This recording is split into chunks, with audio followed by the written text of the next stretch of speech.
ओम नमो भगवते वासुदेवाय। भारतवर्ष में एक प्रतापी और दानी राजा राज्य करता था। वह नित्य गरीबों और ब्राह्मणों की सहायता करता था। यह बात उसकी रानी को अच्छी नहीं लगती थी। वह ना ही गरीबों को दान देती, ना ही भगवान का पूजन करती थी और राजा को भी दान देने से मना किया करती थी। एक दिन राजा शिकार खेलने वन को गए हुए थे तो रानी महल में अकेली थी। उसी समय बृहस्पति देव साधु के वेश में राजा के महल में भिक्षा के लिए गए और भिक्षा मांगी। रानी ने भिक्षा देने से इनकार किया और कहा, हे साधु महाराज, मैं तो दान पुण्य से तंग आ गई हूँ। मेरा पति सारा धन लुटाते रहते हैं। मेरी इच्छा है कि हमारा धन नष्ट हो जाए, फिर ना रहेगा बांस और ना बजेगी बांसुरी। साधु ने कहा, देवी तुम तो बड़ी विचित्र हो। धन संतान तो सभी चाहते हैं, पुत्र और लक्ष्मी तो पापी के घर भी होने चाहिए। यदि तुम्हारे पास अधिक धन है तो भूखों को भोजन दो, प्यासों के लिए प्याऊ बनवाओ, मुसाफिरों के लिए धर्मशालाएं खुलवाओ।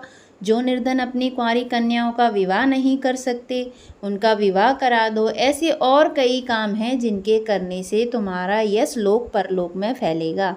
परंतु रानी पर उपदेश का कोई प्रभाव ना पड़ा। वह बोली, महाराज आप मुझे कुछ ना समझाएं। मैं ऐसा धन नहीं चाहती जो हर जगह बांटती फिरूं। साधु ने उत्तर दिया, यदि तुम्हारी ऐसी इच्छा है तो तथास्तु। तुम ऐसा करना कि बृहस्पतिवार को घर लीपकर पीली मिट्टी से अपना सिर धोकर स्नान करना, भट्टी चढ़ाकर कपड़े धोना। ऐसा करने से आपका सारा धन नष्ट हो जाएगा। इतना कहकर वह साधु महाराज वहाँ से अलोप हो गए। साधु के अनुसार कई बातों को पूरा करते हुए रानी को केवल 3 बृहस्पतिवार ही बीते थे कि उसकी समस्त धन संपत्ति नष्ट हो गई। भोजन के लिए राजा का परिवार तरसने लगा। तब एक दिन राजा ने रानी से बोला कि हे रानी, तुम यहाँ पर रहो, मैं दूसरे देश को जाता हूँ, क्योंकि यहाँ पर सभी लोग मुझे जानते हैं, इसीलिए मैं कोई छोटा कार्य नहीं कर सकता। ऐसा कहकर राजा परदेश चला गया। वहाँ वह जंगल से लकड़ी काट कर लाता और शहर में बेचता। इस तरह वह अपना जीवन व्यतीत करने लगा। इधर राजा के परदेश जाते ही रानी और दासी दुखी रहने लगीं। एक बार जब रानी और दासी को 7 दिन तक बिना भोजन के रहना पड़ा तो रानी ने अपनी दासी से कहा, हे दासी, पास ही के नगर में मेरी बहन रहती है, वह बड़ी धनवान है। तू उसके पास जा और कुछ ले आ ताकि थोड़ी बहुत गुजर बसर हो सके। दासी रानी की बहन के पास गई। उस दिन गुरुवार था और रानी की बहन उस समय बृहस्पतिवार की कथा सुन रही थी। दासी ने रानी की बहन को अपनी रानी का संदेश दिया, लेकिन रानी की बड़ी बहन ने कोई उत्तर नहीं दिया। जब दासी को रानी की बहन से कोई उत्तर नहीं मिला तो वह बहुत दुखी हुई और उसे क्रोध भी आया। दासी ने वापस आकर रानी को सारी बात बता दी। सुनकर रानी ने अपने भाग्य को कोसा। उधर रानी की बहन ने सोचा कि मेरी बहन की दासी आई थी, परंतु मैं उससे नहीं बोली, इससे वह बहुत दुखी हुई होगी। कथा सुनकर और पूजन समाप्त करके वह अपनी बहन के घर आई और कहने लगी, हे बहन, मैं बृहस्पतिवार का व्रत कर रही थी। तुम्हारी दासी मेरे घर आई थी, परंतु जब तक कथा होती है तब तक ना तो उठते हैं और ना ही बोलते हैं, इसीलिए मैं नहीं बोली। कहो दासी क्यों गई थी?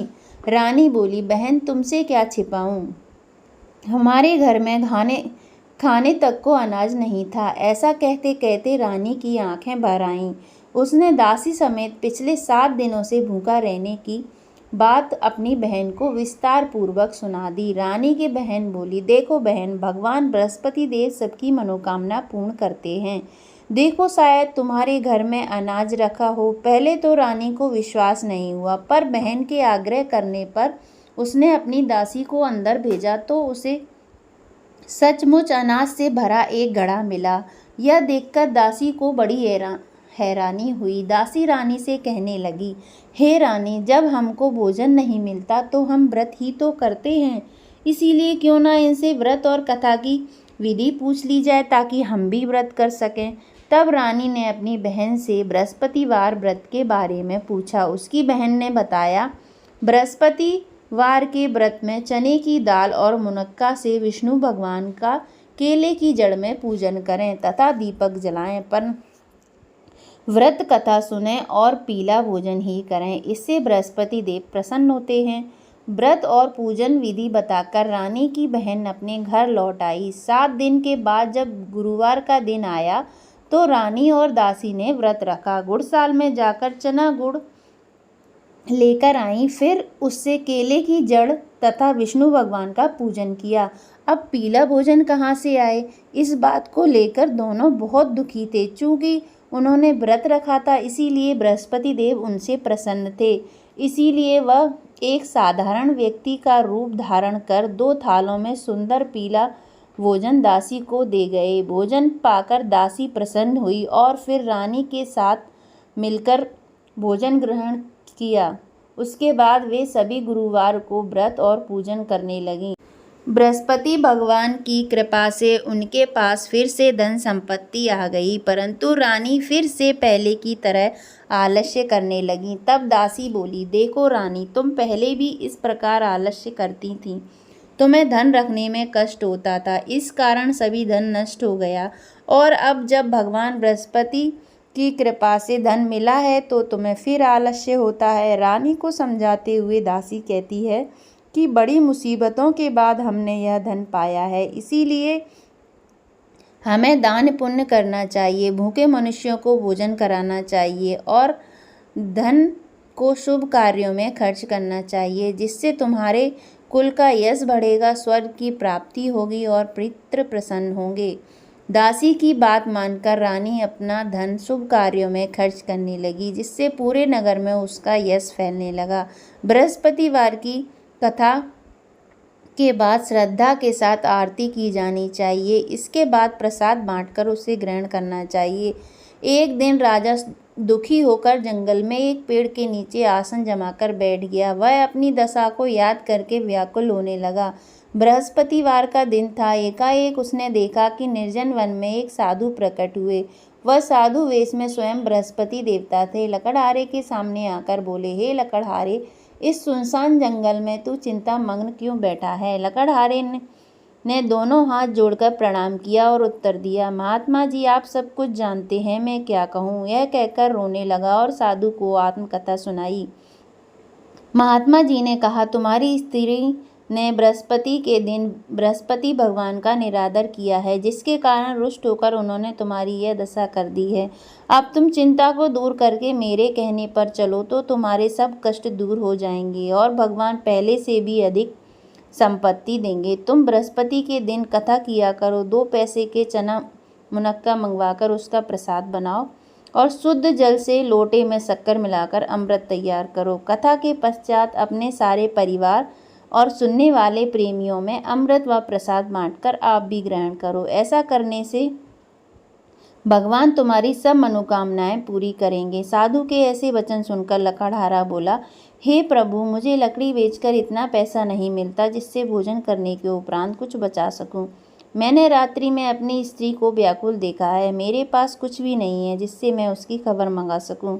साधु ने कहा, हे लकड़हारे, तुम किसी बात की चिंता मत करो। बृहस्पति के दिन तुम रोजाना की तरह लकड़ियां लेकर शहर को जाओ। तुमको रोज से दुगना धन प्राप्त होगा, जिससे तुम भली भांति भोजन कर लोगे तथा बृहस्पति देव की पूजा का सामान भी आ जाएगा। इतना कहकर साधु अंतर्ध्यान हो गए। धीरे धीरे समय व्यतीत होने पर फिर वही बृहस्पतिवार का दिन आया। लकड़हारा जंगल से लकड़ी काटकर किसी शहर में बेचने गया। उसे उस दिन और दिन से अधिक पैसा मिला। राजा ने चना गुड़ आदि लाकर गुरुवार का व्रत किया। उस दिन से उसके सभी क्लेश दूर हुए, परंतु जब दोबारा गुरुवार का दिन आया तो बृहस्पतिवार का व्रत करना भूल गया। इस कारण बृहस्पति भगवान नाराज हो गए। उस दिन उस नगर के राजा ने विशाल यज्ञ का आयोजन किया तथा शहर में यह घोषणा करा दी कि कोई भी मनुष्य अपने घर में भोजन ना बनावे, न आग जलावे। समस्त जनता मेरे यहाँ भोजन करने आवे। इस आज्ञा को जो न मानेगा उसे फांसी की सजा दी जाएगी। इस तरह की घोषणा संपूर्ण नगर में करवा दी गई। राजा की आज्ञा अनुसार शहर के सभी लोग भोजन करने गए, लेकिन लकड़हारा कुछ देर से पहुंचा, इसीलिए राजा उसको अपने साथ घर ले गए और ले जाकर भोजन करा रहे थे तो रानी की दृष्टि उस खूंटी पर पड़ी जिस पर उसका हार लटका हुआ था। वह वहां पर दिखाई नहीं दिया। रानी ने निश्चय किया कि मेरा हार इस मनुष्य ने चुरा लिया है। उसी समय सिपाहियों को बुलवाकर उसको जेल खाने में डलवा दिया। जब लकड़हारा जेल खाने में पड़ गया और बहुत दुखी होकर विचार करने लगा कि ना जाने कौन से पूर्व जन्म के कर्म से मुझे यह दुख प्राप्त हुआ है, और उसी साधु को याद करने लगा जो कि जंगल में मिला था। उसी समय तत्काल बृहस्पति देव साधु के रूप में प्रकट हुए और उसकी दशा को देखकर कहने लगे, अरे मूर्ख, तूने बृहस्पति देव की कथा नहीं करी, इस कारण तुझे दुख प्राप्त हुआ है। अब चिंता मत कर। बृहस्पतिवार के दिन कारागार के दरवाजे पर 4 पैसे पड़े मिलेंगे, उनसे तू बृहस्पति देव की पूजा करना, तेरे सभी कष्ट दूर हो जाएंगे। बृहस्पति के दिन उसे 4 पैसे मिले। लकड़हारे ने कथा कही। उसी रात्रि को बृहस्पति देव ने उस नगर के राजा को स्वप्न में कहा, हे राजा, तुमने जिस आदमी को कारागार में बंद कर दिया है वह निर्दोष है, वह राजा है, उसे छोड़ देना। रानी का हार उसी खूंटी पर लटका है। अगर तू ऐसा नहीं करेगा तो मैं तेरे राज्य को नष्ट कर दूंगा। इस तरह रात्रि के स्वप्न को देखकर राजा प्रातःकाल उठा और खूंटी पर हार देखकर लकड़हारे को बुलाकर क्षमा मांगी और लकड़हारे को योग्य सुंदर वस्त्र आभूषण देकर विदा कर दिया। बृहस्पति देव की आज्ञानुसार लकड़हारा अपने नगर को चल दिया। जब राजा अपने नगर के निकट पहुंचा तो उसे बड़ा आश्चर्य हुआ। नगर में पहले से अधिक बाग, तालाब, कुएं तथा बहुत सी मंदिर, धर्मशालाएं आदि बन गई हैं। राजा ने पूछा, यह किसका बाग और धर्मशाला है? तब नगर के सब लोग कहने लगे, यह सब रानी और बांदी के हैं। तो राजा को आश्चर्य हुआ और गुस्सा भी आया। जब रानी ने यह खबर सुनी कि राजा आ रहे हैं तो उन्होंने बांदी से कहा, हे दासी, देख राजा हमको कितनी बुरी हालत में छोड़ गए थे। हमारी ऐसी हालत देखकर वह लौट ना जाएं, इसीलिए तू दरवाजे पर खड़ी हो जा। राजा आए तो उन्हें अपने साथ लेवा लाई। तब राजा ने क्रोध करके अपनी रानी से पूछा, यह धन तुम्हें कैसे प्राप्त हुआ है? तब उन्होंने कहा, हमें यह सब धन बृहस्पति देव के इस व्रत के प्रभाव से प्राप्त हुआ है। राजा ने निश्चय किया कि 7 रोज बाद तो बृहस्पति देव का पूजन सभी करते हैं, परंतु मैं प्रतिदिन दिन में 3 बार कहानी कहा करूँगा और रोज व्रत किया करूँगा। अब हर समय राजा के दुपट्टे में चने की दाल बंधी रहती तथा दिन में 3 बार कहानी कहता। एक रोज राजा ने विचार किया कि चलो अपनी बहन के यहाँ हो आवे। इस तरह निश्चय कर राजा घोड़े पर सवार हो अपनी बहन के यहाँ को चलने लगा। मार्ग में उसने देखा कि कुछ आदमी एक मुर्दे को लिए जा रहे हैं। उन्हें रोककर राजा कहने लगा, अरे भाइयों, मेरी बृहस्पति देव की कथा सुन लो। वे बोले, लो, हमारा तो आदमी मर गया है, इसको अपनी कथा की पड़ी है। परंतु कुछ आदमी बोले, अच्छा कहो, हम तुम्हारी कथा भी सुनेंगे। राजा ने दाल निकाली। जब कथा आधी हुई तो मुर्दा हिलने लग गया और जब कथा समाप्त हो गई तो राम राम करके मनुष्य उठकर खड़ा हो गया। आगे मार्ग में उसे एक किसान खेत में हल चलाता मिला। राजा ने उसे देखा और उससे बोला, अरे भैया, तुम मेरी बृहस्पतिवार की कथा सुन लो। किसान बोला, जब तक मैं तेरी कथा सुनूंगा तब तक 4 अरैयां जोत लूँगा। जा अपनी कथा किसी और को सुनाना। इस तरह राजा आगे चलने लगा। राजा के हटते ही बैल पछाड़ खाकर गिर गए और किसान के पेट में बड़ी जोर से दर्द होने लगा। उस समय उसकी माँ रोटी लेकर आई। उसने जब यह देखा तो अपने पुत्र से सब हाल पूछा और बेटे ने सभी हाल कह दिया। तो बुढ़िया दौड़ी दौड़ी उस घुड़सवार के पास गई और उससे बोली कि मैं तेरी कथा सुनूंगी, तू अपनी कथा मेरे खेत पर चलकर ही कहना। राजा ने बुढ़िया के खेत पर जाकर कथा कही, जिसके सुनते ही वह बैल उठ खड़े हुए तथा किसान के पेट का दर्द भी बंद हो गया। राजा अपनी बहन के घर पहुंचा। बहन ने भाई की खूब मेहमानी की। दूसरे रोज राजा प्रातःकाल जगा तो वह देखने लगा कि सब लोग भोजन कर रहे हैं। राजा ने अपनी बहन से कहा, ऐसा कोई मनुष्य है जिसने भोजन ना किया हो? मेरी बृहस्पतिवार की कथा सुन ले। बहन बोली, हे भैया, यह देश ऐसा ही है। पहले यहाँ लोग भोजन करते हैं, बाद में अन्य काम करते हैं। अगर कोई पड़ोस में हो तो देख आऊं। वह ऐसा कहकर देखने चली गई, परंतु उसे ऐसा कोई व्यक्ति नहीं मिला जिसने भोजन ना किया हो। अतः वह एक कुम्हार के घर गई जिसका लड़का बीमार था। उसे मालूम हुआ कि उनके यहाँ 3 रोज से किसी ने भोजन नहीं किया है। रानी ने अपनी भाई की कथा सुनने के लिए कुमार से कहा। वह तैयार हो गया। राजा ने जाकर बृहस्पतिवार की कथा कही, जिसको सुनकर उसका लड़का ठीक हो गया। अब तो राजा की प्रशंसा होने लगी। एक रोज राजा ने अपनी बहन से कहा कि हे बहन, हम अपने घर को जाएंगे, तुम भी तैयार हो जाओ। राजा की बहन ने अपनी सास से कहा। सास ने कहा, हाँ चली जा, परंतु अपने लड़कों को मत ले जाना, क्योंकि तेरे भाई के कोई औलाद नहीं है। बहन ने अपने भैया से कहा, हे भैया, मैं तो चलूंगी, पर कोई बालक नहीं जाएगा। राजा बोला, जब कोई बालक नहीं चलेगा तब तुम क्या ही करोगी। बड़े दुखी मन से राजा अपने नगर को लौट आया। राजा ने अपनी रानी से कहा, हम निर्वंशी राजा हैं, हमारा मुंह देखने का धर्म नहीं है और कुछ भोजन आदि नहीं किया। रानी बोली, हे प्रभु, बृहस्पति देव ने हमें सब कुछ दिया है, वह हमें औलाद अवश्य देंगे। उसी रात को बृहस्पति देव ने राजा से स्वप्न में कहा, हे राजा, उठ, सभी सोच त्याग दे, तेरी रानी गर्भ से है। राजा की यह बात सुनकर बड़ी खुशी हुई। 90 महीने में उसके गर्भ से एक सुंदर पुत्र पैदा हुआ। तब राजा बोला, हे रानी, स्त्री बिना भोजन के रह सकती है, बिना कहे नहीं रह सकती। जब मेरी बहन आए तो तुम उससे कुछ मत कहना। रानी ने सुनकर हाँ कर दिया। और जब राजा की बहन ने यह शुभ समाचार सुना तो वह बहुत खुश हुई और बधाई लेकर अपने भाई के यहाँ आई। तभी रानी ने कहा, घोड़ा चढ़कर तो नहीं आई, गधा चढ़ी आई। राजा की बहन बोली, भाभी, मैं इस प्रकार ना कहती तो तुम्हें औलाद कैसे मिलती।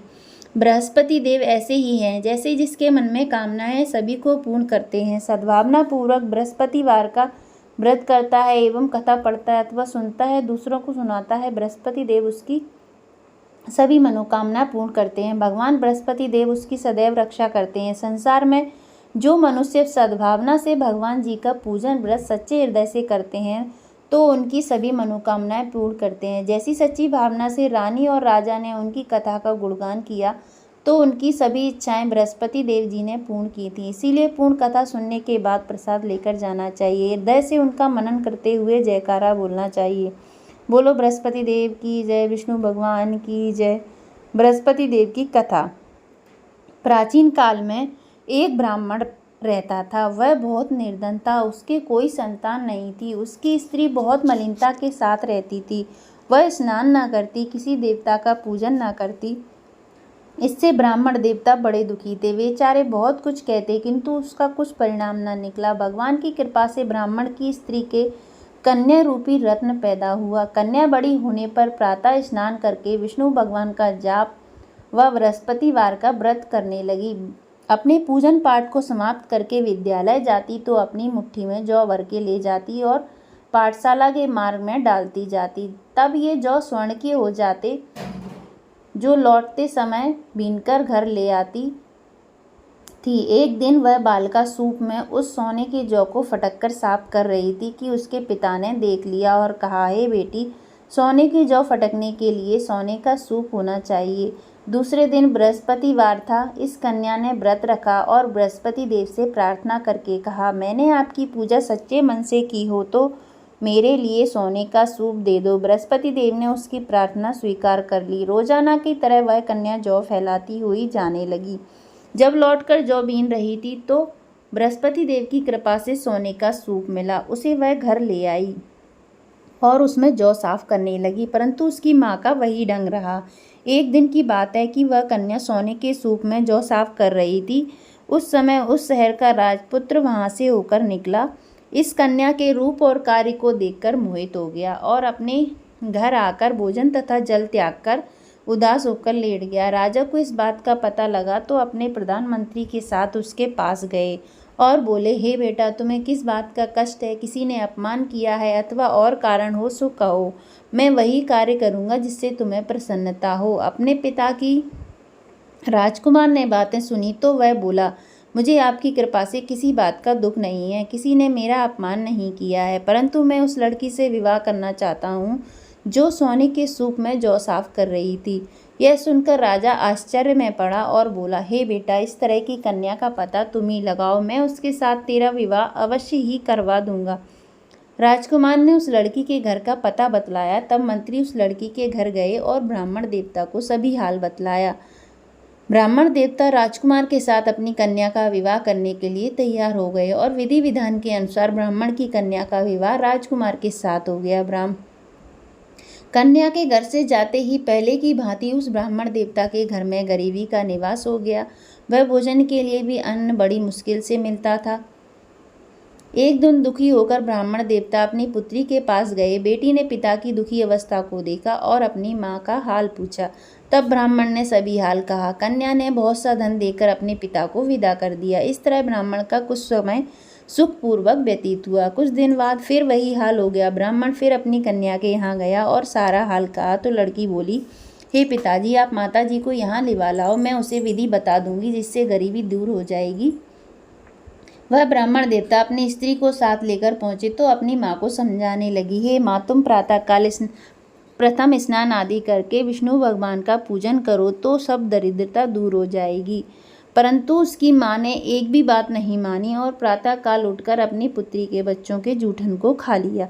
इससे उसकी पुत्री को भी बहुत गुस्सा आया और एक रात को कोठरी में से सभी सामान निकाल दिया और अपनी माँ को उसमें बंद कर दिया। प्रातःकाल उसे निकाला तथा स्नान आदि करा के पाठ करवाया तो उसकी माँ की बुद्धि ठीक हो गई और फिर प्रत्येक बृहस्पतिवार को व्रत रखने लगी। इस व्रत के प्रभाव से उसके माँ बाप बहुत ही धनवान और पुत्रवान हो गए और बृहस्पति जी के प्रभाव से इस लोक के सुख भोग कर स्वर्ग को प्राप्त हुए। बोलो विष्णु भगवान की जय।